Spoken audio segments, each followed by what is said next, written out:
A ver, pensemos en esto. ¿Puede existir un Estado sin leyes? ¿O es posible que la ley se transforme en la herramienta de opresión más poderosa? En el análisis de hoy nos vamos a sumergir en la increíble y a menudo contradictoria historia del derecho en la Unión Soviética. Para tratar de entender la Unión Soviética, es fundamental hacerse una pregunta que marcó toda su existencia. ¿Era un Estado sin ley, donde todo era arbitrario? ¿O, por el contrario, fue un Estado donde la ley se utilizó con una lógica muy específica y a veces brutal? Bien, nuestro recorrido va a tener 6 paradas. Vamos a empezar por lo básico, definir qué era el derecho soviético. Luego veremos su papel en la revolución, esa idea tan particular de su extinción, el cambio radical que impuso Stalin, el intento de unificarlo todo y, para cerrar, la gran lección que nos deja todo esto. Empecemos por lo fundamental. A diferencia de lo que se podría pensar desde una perspectiva occidental, el derecho soviético no estaba ahí para proteger a la gente del Estado. No, para nada. Era exactamente lo contrario. Era la principal herramienta del Estado para imponer su voluntad y llevar a cabo su proyecto político. En los primerísimos años después de la Revolución de 1917, lo que mandaba era la legalidad revolucionaria. ¿Y qué significa esto? Bueno, que la justicia no se basaba en un libro de leyes, sino en lo que le sirviera a la revolución en cada momento. Si había que expropiar una fábrica para la causa, pues eso era legal. La conveniencia política era literalmente la ley. Y aquí es donde la historia se pone de verdad interesante, porque por un tiempo el objetivo de los teóricos bolcheviques no era crear un sistema legal perfecto, sino eliminarlo por completo. Suena radical, ¿no? Creían que el derecho, igual que el Estado, simplemente tenía que extinguirse. El gran protagonista de esta idea fue Evgeny Pashukanis, que fue el teórico jurídico más importante de la época. Su análisis, basado en el marxismo, lo llevó a una conclusión verdaderamente radical sobre qué era, en el fondo, la ley. En su obra cumbre, La teoría general del derecho y el marxismo, Pashukanis lo dejó clarísimo.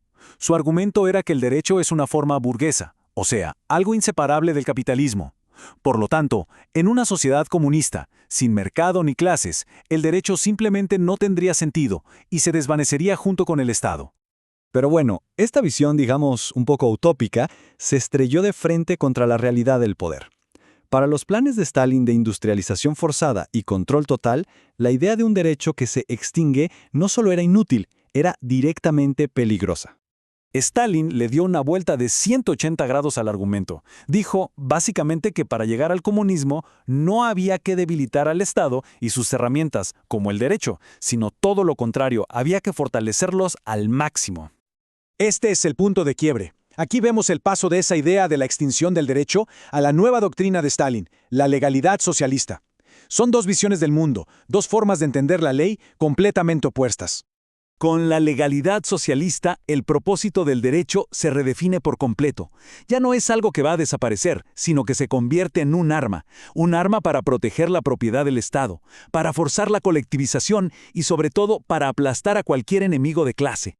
Y en un giro de la historia verdaderamente trágico, el propio Pashukanis fue obligado a denunciar públicamente la obra de toda su vida justo antes de desaparecer durante las purgas de 1937. Bueno, con la teoría de Pashukanis ya enterrada, el régimen de Stalin necesitaba ahora un andamiaje legal que le sirviera a sus planes. Y esto nos lleva directamente al gran proyecto de codificación. El gran motor de este esfuerzo fue la Constitución de 1936. Al establecer una estructura federal para toda la Unión Soviética, de repente se hizo evidente que necesitaban unificar las leyes. Hacían falta códigos que aplicaran por igual en todas las repúblicas. Como podemos ver en esta línea de tiempo, el esfuerzo fue monumental. Partieron de los códigos que ya existían en cada república en los años 20. La Constitución del 36 le dio un empujón enorme al proyecto y se trabajó en borradores durante los 30 y 40. Pero al final, el proyecto se topó con la realidad.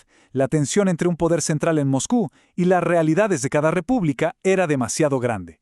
Para los años 50, el sueño de un código único para toda la Unión se abandonó. Entonces, después de todo este viaje, ¿cuál es la lección final? ¿Qué podemos sacar en claro de toda esta evolución del derecho soviético? La gran lección es que el derecho soviético nunca fue algo fijo. Se transformó radicalmente en 4 etapas bien claras. Primero, fue una herramienta flexible para la revolución. Después, una teoría sobre su propia desaparición. Luego se convirtió en el instrumento de hierro de Stalin, y finalmente fue un intento de crear un modelo estable para la sociedad socialista. En cada momento fue un reflejo perfecto de las necesidades del poder. Al final, toda esta historia se puede resumir en una gran tensión. Por un lado, la ideología, ese sueño de un mundo sin leyes. Y por el otro, las brutales demandas prácticas de gobernar y controlar un Estado gigantesco. Y al final la experiencia soviética nos obliga a hacernos una pregunta fundamental, una que va mucho más allá de su tiempo y lugar. Si el derecho nace como un instrumento del poder, ¿puede alguna vez de verdad llegar a limitarlo? Una pregunta que la verdad sigue resonando con mucha fuerza hoy en día.